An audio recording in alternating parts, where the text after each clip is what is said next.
अस्सलामुअलैकुम, आप देख रहे हैं प्रोग्राम एक्सपर्ट्स और मैं हूं आपके साथ ऐमन चौधरी। नाज़रीन, जंगी जुनून में मुब्तला इसराइल ने मशरक़ी वस्ता को बड़े ख़तरे में डाल दिया है।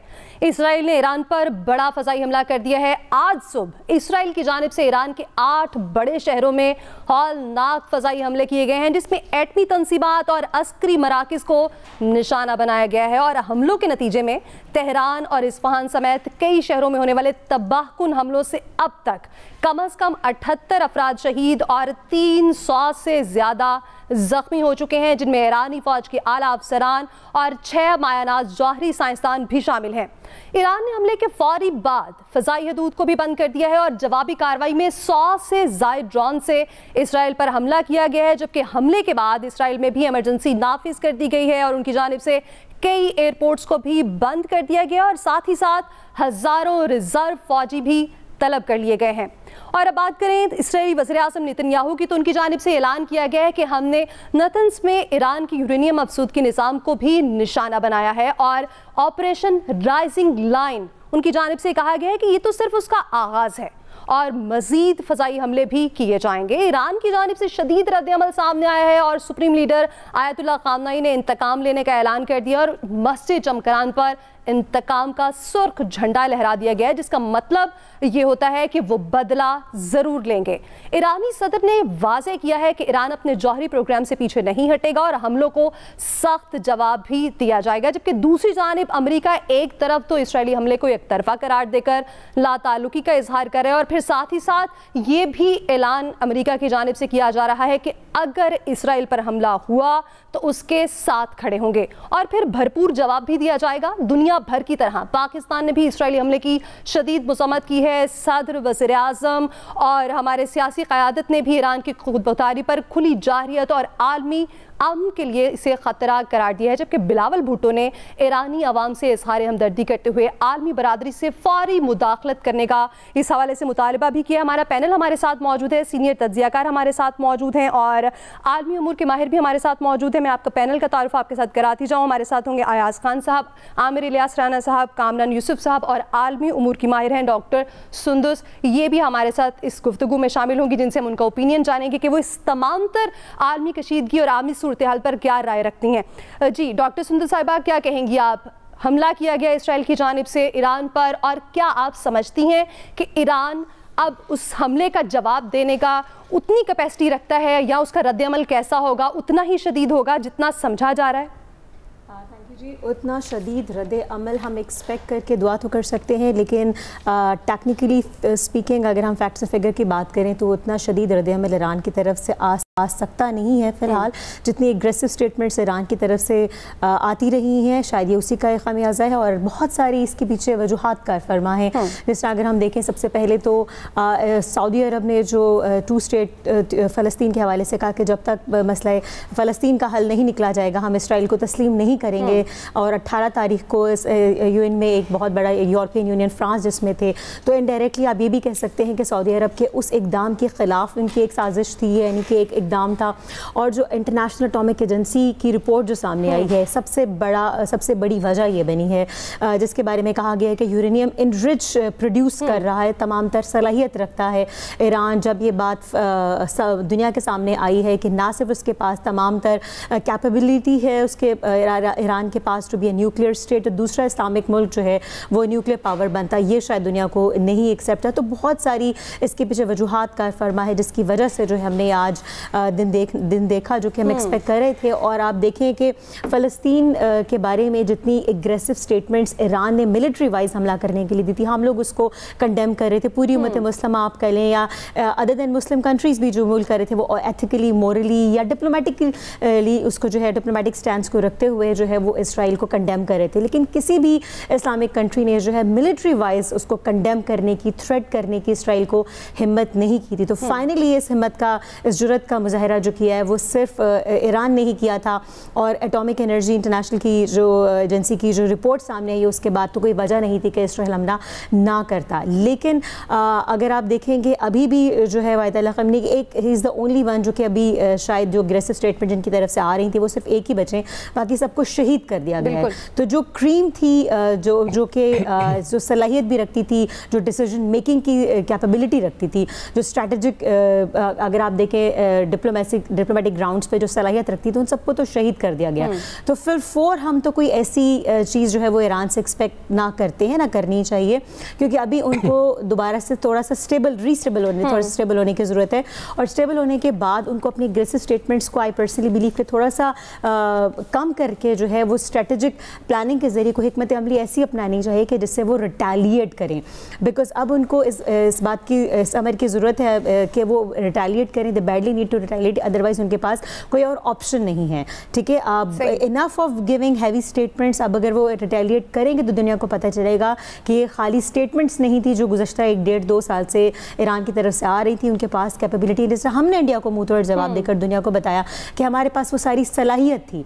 अगर आप देखें, उन्होंने भी रात की तारीकी में भारत ने हमला किया और पाकिस्तान के ऊपर 2 दिन तक उन्होंने हमें डराने की नाकाम कोशिश की, लेकिन हमारे सिर्फ एक दफ़ा रिटेलिएट करने के बाद फ़ौरन नौबत सीज़ फायर तक आ गई है। तो अभी भी जो है जब तक ईरान रिटेलिएट नहीं करेगा, नहीं दुनिया को बताएगा कि मिलिट्री वाइज ईरान कितना स्ट्रॉन्ग है, सलाहियत रखता है, ना नौबत सीज़ फायर तक जाएगी और ना अपने इंटरनेशनल रिलेशंस, इंटरनेशनल ग्राउंड पे जो है वो अपने इमेज को रीबिल्ड करने में ईरान सिर्फ तभी साबित हो सकता है जब वो रिटेलिएट करे। सही। कामरान साहब, आप क्या समझते हैं इसराइल और ईरान के दरमियान जो बढ़ती कशीदगी है, एक तो खित्ते के लिए कितनी खतरनाक साबित हो सकती है, और दूसरा ये कि आप इस जंग को कितना बढ़ता हुआ देख रहे हैं?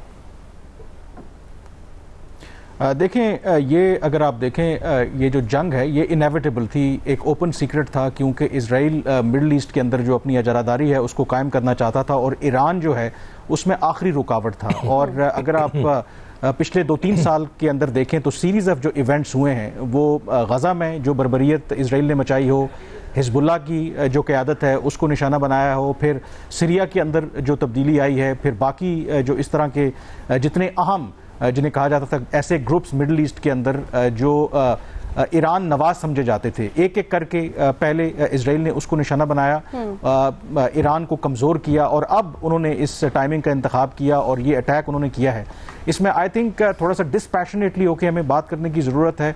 इसमें कोई शक नहीं है कि इस हमले की या जो हमले किए जा रहे हैं जितनी मजम्मत की जाए वो कम है, इसकी बिल्कुल भी कहीं भी जस्टिफिकेशन नहीं है। लेकिन पिछले 30-40 साल से ईरान में जो इनकलाब आया उसके बाद ईरान की क़यादत का जो भी उन्होंने बयानात दिए कि अमेरिका हो या इजराइल के ख़िलाफ़ हो, शायद अब उनके पास मौका है कि उसका वो जवाब दें। लेकिन आई एम सॉरी टू से कि जब से गुज़श्ता रात को जो सीरीज़ ऑफ अटैक्स अभी भी इजराइल कर रहा है, जो किए हैं, और जिस तरीके से आप ज़रा सिंक इन करें, इमेजिन करें कि पहले घंटे में ही अगर आपके आर्मी चीफ मारे जाएं, आपके अलकुद्स के कमांडर, आपके जो पासदाराने इनकलाब है उनके कमांडर, आपके नामवर जो साइंटिस्ट हैं, और ये वो लोग हैं, आई एम श्योर कि ऐसा नहीं है कि आम ये सड़कों पे फिरते हुए आपको नजर आते हैं, इनकी हाई सिक्योरिटी होगी। तो ये कैसे एलिमिनेट हो गए? और बात अब जहाँ तक आ रही है कि ईरान के अंदर ऐसे लोग मौजूद हैं जो मुसाद, जो इजराइल की खुफिया एजेंसी है, उनके लिए शायद काम करते हैं। फिर अभी तक जो रिस्पांस नहीं आया, मैं नहीं समझता कि ये जो 100 ड्रोन भेजने से कोई फ़र्क पड़ता है। मेरे ख्याल में इजराइल को जो उनकी डिफेंस शील्ड है 3 लेयर्ड, उसके अलावा फिर उनको अमेरिका की बाकी जो मगरबी ताकतें हैं उनकी हिमायत हासिल है।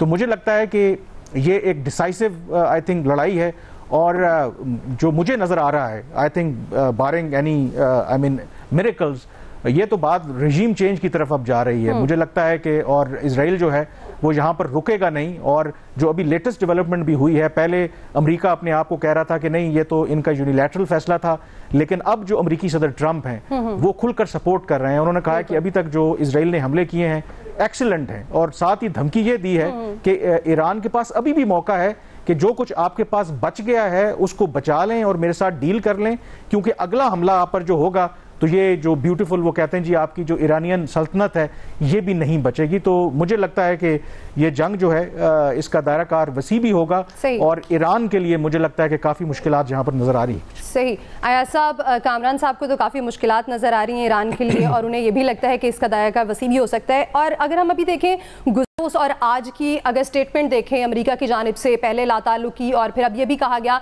कि अगर हमला करता है ईरान तो वो इसराइल के साथ खड़ा होगा, आप क्या समझते हैं क्या पॉलिसी है ये अमेरिका की? अच्छा, अमेरिका के कहने से फर्क नहीं पड़ता कि वो ईरान के साथ खड़ा होगा। अमेरिका ईरान के साथ, इसराइल के साथ खड़ा है, पहले दिन से खड़ा है। और जब इनिशियल आपका रिएक्शन ये हो गया यूनिलैटरल अटैक था, उससे समझ आ रही होती है कि आप खुद को बरी ज़िम्मा करार देने की कोशिश कर रहे हैं। असल बात ये है कि पुराने वक्तों में जब जंगें हुआ करती थी, मैदान में लड़ा करते थे, तो जब किसी उसका फौज का सिपह सलार मारा जाता था तो वो बाकी फौज भाग जाया करती थी। यहाँ भी स्टार्ट वहां से हुआ है। फिर ये है कि एक और चीज बड़ी इंपॉर्टेंट है एमन, कि आपने जो बंद सोसाइटीज होती है ना, जहां लोगों को इजहार का मौका नहीं मिलता, वहां शायद फिर इस तरह के लोग भी होते हैं जो जान छुड़ाना चाह रहे होते हैं ऐसे लोगों से जो मुसलसल ओप्रेस कर रहे होते हैं, और वो कहते हैं कि वो जो अगर जो बातें हो रही हैं अगर वो ठीक है कि ईरान के अंदर से बहुत ज़्यादा सपोर्ट उनको मिल रही है।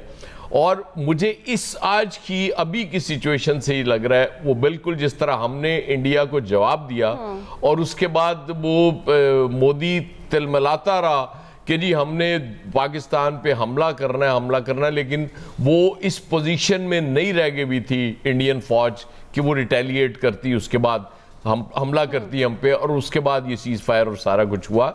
आज की सिचुएशन में, अभी तक की सिचुएशन में मुझे ईरान की वही हालत लग रही है कि वो इस पोजीशन में नहीं है कि वो कोई रिटेलिएट कर सके। कह रहे हैं और ये बिल्कुल ठीक बात है कि अगर वो रिटेलिएट नहीं करेंगे तो उसके बाद तो कुछ रह ही नहीं जाएगा ना।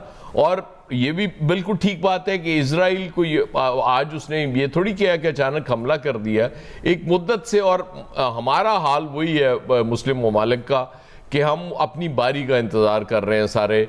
हमें मतलब वो चूँकि असल हमारा हुक्मरान अमेरिका है और अमेरिका अगर इजराइल के साथ है तो हम बयान तो देंगे। शायद बिलावल का शायद आपको सबसे सख्त बयान, ये पहली दफा ऐसा हुआ है कि हमारे सियासतदानों ने भी खुलकर हिमायत की है, मतलब वो सम्मत भी की है। इस हवाले हद तक तो ठीक है कि आप मतलब वो कर रहे हैं, ईरान की हिमायत कर रहे हैं कि इस्लामी मुल्क है, बरादर मुल्क है, आप जाहिर है वही कहते हैं, लेकिन प्रैक्टिकली वो सब सरेंडर किए हुए हैं अमेरिका के सामने। तो जब अमेरिका इजराइल के साथ है तो फिर उसके नताइज इसी तरह के निकलने थे, इससे हटके और आप क्या तवक्को कर सकती थी? सही आमिर साहब, अयाज साहब को तो लगता है कि नताइज यही निकल सकते थे, लेकिन मजीद कशीदगी बढ़ सकती है, मजीद ये जो वॉर है वो प्रोलॉन्ग हो सकती है। आपको क्या लगता है कि अगर चूंकि अब ईरान की जानिब से कहा गया है कि बदला लिया जाएगा हर सूरत और जवाब दिया जाएगा, तो आप क्या समझते हैं ये वॉर कहाँ जाएगी, खित्ते को इसका कितना नुकसान हो सकता है और इंटरनेशनल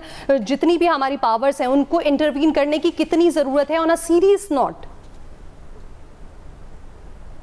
नहीं, ज़ाहिर है बात ही सीरियस है, उसी पे ही बात होगी। लेकिन अयाज साहब की बात से मुझे लग रहा है कि जैसे पाकिस्तान को शायद कोई सिफारती बयान, जारहाना बयान के अलावा भी कुछ करना चाहिए। मैं सिर्फ पाकिस्तान की बात नहीं कर रहा, हर मुल्क ओवरऑल इस्लामिक कंट्रीज की बात कर रहा हूं। मैं वो नहीं कर रहा। जैसे आपने कहा ना कि बिलावल का बयान, पाकिस्तान ने बड़ा कैलकुलेटेड बयान दिया, पाकिस्तान के फॉरेन ऑफिस ने दिया, वजीर आजम और डिप्टी वजीर आजम सब ने दिया, जो दुनिया में मैटर करता है।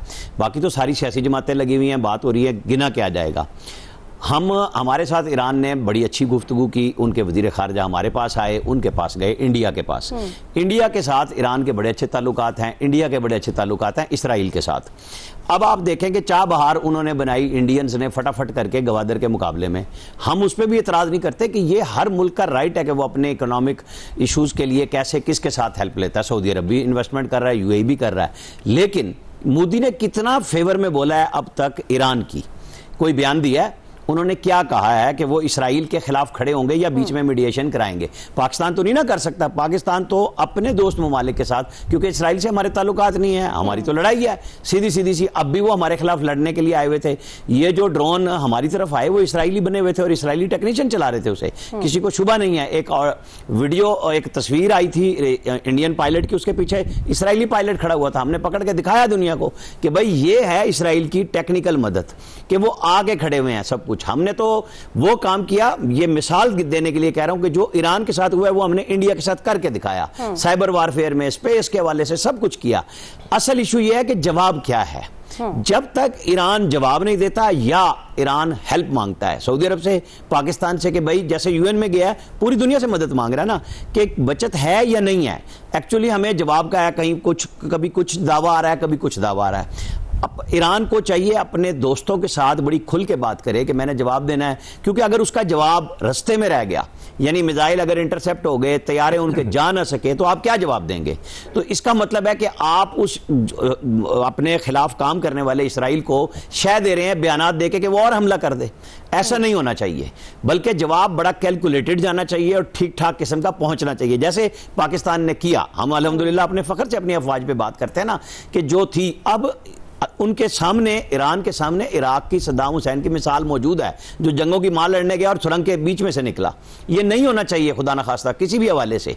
मतलब अपने ही, जब वो, अगर वो जवाब देता है कि जी जैसे उन्होंने पहले कहा था कि हम उन अड्डों पे हमला करेंगे जहां से निकलेंगे, और वो अड्डे हैं अमेरिकन, वो कहां पे हैं? इराक में हैं, सऊदी अरब में हैं, कतर में हैं, वो इस्लामी मुमालिक हैं, कैसे लड़ाई होगी? वो कहां जाएगी? क्या ये वर्ल्ड वार में बदलेगी या मशरिक वस्ता में रह जाएगी? नहीं होगा ना।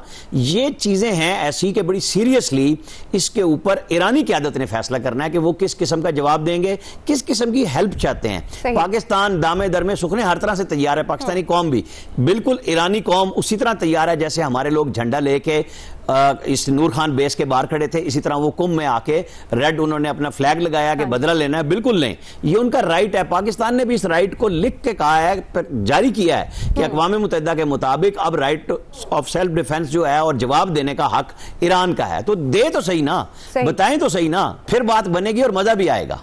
सही। डॉक्टर साहब, अभी बात हो रही थी कुछ देर पहले, जैसे आप भी ये बात कर रही थी कि हमेशा ऐसा हमने देखा कि इसराइल ने जब भी कहीं हमला किया तो उसने टॉप लेयर को सबसे पहले निशाना बनाया है, जो टॉप लीडरशिप होती है। हमास में हमने देखा ऐसा ही हुआ, अब हमने ईरान में देखा ऐसा ही हुआ। टॉप लीडरशिप को निशाना बनाते हैं हमेशा इसराइल की जाने से जब जारियत होती है। तो ये क्या स्ट्रेटजी है, और अब इस स्ट्रेटजी के अगेंस्ट ईरान को इस हवाले से क्या ऐसी मजबूत स्ट्रेटजी अपनाने की ज़रूरत है कि वो भी इसी तरह भरपूर जवाब दे पाए? स्ट्रैटेजी तो बहुत बेहतरीन है ये इसराइल की जानिब से कि सबसे पहले आप टॉप नॉच लीडरशिप को उड़ाओ, फिर उसके बाद देखो वो कैसे रिएक्ट करते हैं। सो अब बहुत ही वीक पोजीशन में अगर आप स्ट्रैटेजिकली देखें, ईरान इस वक्त खड़ा है और उसके पास अभी एग्रेसिव स्टेटमेंट्स देना उसको अफोर्ड नहीं करता है। सर ने बड़ी बेहतरीन बात की है कि they need to have strategic communication with rest of the Islamic countries, neighbouring countries in particular. Pakistan की तरफ से सेफ साइड पर है, बिल्कुल बिलाशुबा है वो ईरान पाकिस्तान की तरफ से सेफ साइड पर। रशिया उसका चूँकि वो मतलब कुछ नहीं रिटेलिएट करेगा, ना करने देगा, ना इसमें इन्वॉल्व होगा, ठीक है। और दूसरी तरफ से उनको पानी लगता है। तो अगर आप देखें कि ईरान स्ट्रेटेजिकली जोग्राफिकली बहुत सेफ लोकेशन पर मौजूद है, लेकिन उनको कोई भी डिप्लोमेटिक स्टैंड रखते हुए जो है वो अब they need to communicate with rest of the world, उनको बातचीत करनी चाहिए। और सारी ये जो कोशिश थी ईरान की बैक बाय यूएस से, वो डील की तरफ थी ताकि उनको एक टेबल टॉक पर लाया जा सके, क्योंकि वो किसी के कहने से रुक नहीं रहे थे। चाहे वो यूएन सलामती काउंसिल में चले जाएं, उन्होंने फौरन से खत लिखा, वो अपनी तरफ से जो कुछ कर सकते हैं वो एक दिन में वो कर रहे हैं। सुबह से अब तक आप देखें वो यूएन तक पहुंच गए हैं, वो बयानात दे रहे हैं। वो डरने वाली कौम नहीं है, वो तो खैर वो पूरी दुनिया ने पहले ही देख लिया तक सबसे जीदार जो कौम है हमेशा से ईरान बनकर उभरा था। लेकिन अब उनको सिर्फ एग्रेसिव स्टेटमेंट्स देने के बजाय डील की तरफ आना चाहिए, इन्हें कम्युनिकेट करना चाहिए। लेकिन अगर वो रिटेलिएट किए बगैर, सेल्फ डिफेंस किए बगैर अगर टेबल टॉक पे आते हैं तो बहुत वीक इमेज ईरान का पड़ता है। ईरान का जो इमेज अब जो है ईरान ने या तो बनाना है उस इमेज को, या फिर हमेशा के लिए उसको बिगाड़ देना है काफ़ी अरसे तक के लिए। तो अंटिल अनलेस बेशक वो कामयाब हो या नाकाम हो, रिटेलिएट करने के बाद अगर टेबल टॉक पर आता है तो वो जो उसका एक भरम है कि उसके पास ना सिर्फ न्यूक्लियर एसेट्स हैं बल्कि हर तरह से मिलिट्री वाइज, डिप्लोमेटिकली, हर लिहाज से, कल्चरली हर लिहाज से एक रिच कंट्री है ईरान, और खुद मुख्तार इंडिपेंडेंट नेशन है। चाहे अब उसके टॉप लीडरशिप उड़ा भी दें उससे उनको फ़र्क नहीं पड़ता है। तो दुनिया के सामने अपने इस इमेज को बरकरार रखने के लिए उनको जो है वो जवाबी कार्रवाई करनी पड़ेगी, और जितनी जल्दी होगी उतनी ही जल्दी बात जो है वो ये बात तो बिल्कुल इसमें दो राय नहीं है कि उनको किसी भी तरह से जो है वो न्यूक्लियर पावर बनने नहीं दिया जाए। 2021 में हमने देखा उनके सबसे टॉप नॉच जो है न्यूक्लियर साइंटिस्ट को जो शहीद कर दिया गया। अब देखिए उनके 6 जोहरी साइंसदानों को जो है वो शहीद कर दिया, गाहे बगाहे उनके न्यूक्लियर साइंटिस्ट को शहीद किया जा रहा है ताकि वो न्यूक्लियर पावर की तरफ ना आए। लेकिन वो बिल्कुल ऐसा ही है डॉक्टर साहब, क्योंकि इसराइल की तो हमेशा हमने देखा इतनी अग्रेसिव वो स्ट्रेटजी रही है जो कि उन्होंने पहले भी अपनाई, और अब ईरान के खिलाफ भी ईरान अब अपने दिफा में अपनी स्ट्रेटजी कैसी रखता है, इस पर मज़ीद डिस्कशन करेंगे इस ब्रेक के बाद। वेलकम बैक नाज़रीन। हम बात कर रहे थे मौजूदा सूरत हाल के हवाले से। जंगी जुनून में मुब्तला इसराइल ने मशरिक़ वस्ता को एक ख़तरे में डाल रखा है और एक ऐसे आलमी ख़तरे में डाल रखा है कि जिससे बाकी ममालिक भी इफेक्ट होंगे यकीनी तौर पर। कामरान साहब, आप क्या समझते हैं, मशरिक़ वस्ता में पहले भी हालात कुछ इतने साजगार नहीं हैं और इस जंग के बाद आप क्या समझते हैं कि इस्लामिक ममालिक जो कितने डिस्टर्ब हो सकते हैं, कितना इफेक्ट हो सकता है उन पर, और ख़ास तौर पर पाकिस्तान की अगर हम बात करें तो आप क्या समझते हैं कि पाकिस्तान के लिए ये बात कितनी ख़तरनाक साबित हो सकती है? आई थिंक जो मुस्लिम दुनिया है, बाकी खास करके मिडल ईस्ट के अंदर अरब कंट्रीज़ हैं, वो तो अपना बचाव कर रहे हैं कि वो इसराइल और अमेरिका का जो गठजोड़ है उससे बच सकें। वो अपने इंटरेस्ट को बचाने में लगे हुए हैं। तो मेरा नहीं ख्याल कि किसी का उसमें मुस्लिम जो कंट्रीज़ हैं उनका रोल होगा। जहाँ तक पाकिस्तान की बात है, आई थिंक पाकिस्तान के लिए अगर तो ये जो तनाज़ा है तवालत पकड़ता है, यानी कि चंद दिनों में ये ख़त्म नहीं होता, तो फिर तो पाकिस्तान के लिए मल्टीपल उसके लिए चैलेंजेस हैं, क्योंकि हम ईरान के साथ अपना एक बॉर्डर भी शेयर करते हैं। इस वक्त तक हमने जो पोजीशन ली है, क्लियरली इन हमलों की मजम्मत की है, ईरान के हक़ को तस्लीम किया है कि वो जो भी जवाबी कार्रवाई करेगा उसे हम सपोर्ट करेंगे। लेकिन अगर ये जंग तवालत पकड़ती है और वहाँ पर जो मैं पहले कह रहा था कि रिजीम चेंज की तरफ जाते हैं, तो फिर पाकिस्तान के लिए काफ़ी मसाइल बढ़ सकते हैं। बिकॉज जैसे मैंने कहा कि हम बॉर्डर शेयर करते हैं, वहाँ पर अगर अफरा तफरी होती है ईरान के अंदर, तो again you never know, Afghanistan से तो हमें रेफ्यूजीज़ का इन्फ्लक्स देखने को मिलता है, हु नोज़ के ईरान की तरफ से भी वो मसला हमें दरपेश हो। फिर अगर वाकई वहाँ पर कोई ऐसी गवर्नमेंट आ जाती है और मुस्तकबिल में अगर कोई रिजीम चेंज होता है, तो ये याद रखें कि pro Israel pro west government वहाँ पर आएगी। तो हमारे लिए ऑलरेडी हम जिस रीजन में रहते हैं, बड़ा वॉलेटाइल रीजन है। फिर मोर इम्पॉर्टेंटली जो ओवरऑल अगर आप देखें कि ये जो ईरान के ऊपर हमले हुए हैं, उसके बाद इंटरनेशनल मार्केट में जो तेल की कीमतें हैं वो अगेन बढ़ रही हैं और मज़ीद अगर ये हमले होते हैं तो बढ़ती रहेंगी। तो जो हमारी इकनॉमिक रिवाइवल का प्लान है, जो इन्फ्लेशन को कंट्रोल करना है, उसमें भी हमें प्रॉब्लम आ सकती है। एंड डोंट फॉरगेट कि इसकी बड़ी लार्जर इम्प्लीकेशंस हैं, क्योंकि ईरान और चीन के अगर आप राइज भी देखें तो चीन और ईरान के दरमियान भी एक स्ट्रेटेजिक पार्टनरशिप है, जिसमें चीन ने 400 अरब डॉलर की इन्वेस्टमेंट करनी थी, खास करके उनके ऑयल एंड गैस सेक्टर के अंदर। और मैं तो इसको इस तरह से भी देखता हूँ कि एक तरफ तो इसराइल अपने आप को प्रोटेक्ट करने के लिए ईरान में रजीम चेंज चाहता है, उनको कमज़ोर करना चाहता है।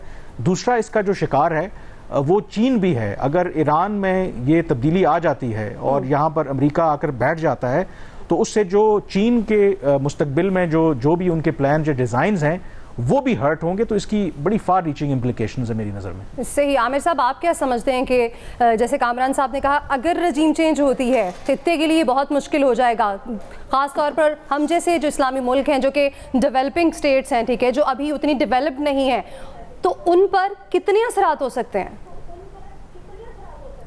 नहीं, देखें, कामरान ने बात सिंपल और वाजे कर दी है कि क्या क्या हो सकता है। असल इशू ये है कि ईरानी क़यादत क्या फैसला करती है। सदर ट्रंप ने जो बयान दिया है पूरे सोशल मीडिया पे चल रहा है, इंटरनेशनल मीडिया पे चल रहा है, लेकिन एक तकाबली जायज़ा भी चल रहा है कि जो ट्रंप ने लिख के, क्योंकि उनका स्टाइल है ट्वीट करने का, और क्लिंटन के दौर में ये काम नहीं था तो वो टेलीफोन आते थे, पाकिस्तान ने वो टेलीफोन सुने भी सही, धमकियां भी सुनी, तरगीबात भी सुनी और अपना काम किया और कर लिया।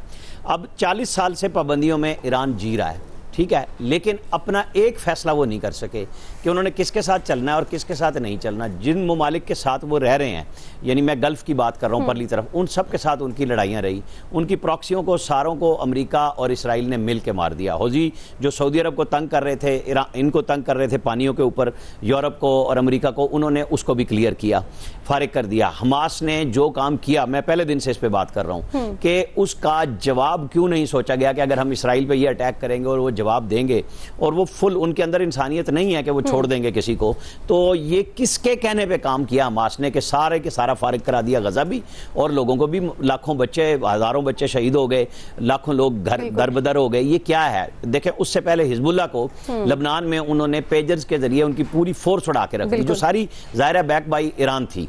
तो ऐसे में ईरान ने क्या पॉलिसी अपनाई थी? क्या बयान देने से काम चल जाएगा? दुनिया उनको मान लेगी कि सिर्फ बयान देने से पेट भरता हो? तो सद्दाम हुसैन बहुत सबसे पहले आगे थे भड़क मारने में। अब ईरान सोचता क्या है? उनके सदर का हादसा हुआ, उसको आज भी क्वेश्चन मार्क है कि वो फिजाई, क्या वो मौसम का हादसा था या उसमें भी इसराइल था। वहाँ पे मारा गया इस्माइल हानिया, वो बराह रास्त उन्होंने निशाना लिया। अच्छा, उनके न्यूक्लियर इंस्टॉलेशंस में ईरान ने एंट्री डाली थी और उनको ख़राब किया था, और उसमें भी इंडिया अमेरिका शामिल था उनके साथ। क्या कर लिया? कुछ नहीं किया। तो ये बात अब ईरानी क़यादत के ऊपर है कि वो दुनिया के साथ ताल्लुकात किस किस्म के रखना चाहते हैं। वो गल्फ को परेशान करना चाह रहे थे, अब गल्फ में उनके अच्छे ताल्लुकात हो गए। सऊदी अरब का वज़ीर दिफा आता है, इनके सुप्रीम लीडर से मिलता है, अमेरिका के साथ गुफ्तगू शुरू होती है।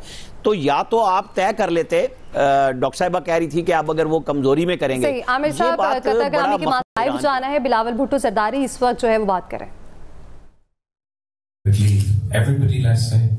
There's no military solution to Kashmir. There's no military solution to terrorism with the water issue. Water isn't even and should never be considered a weapon of conflict.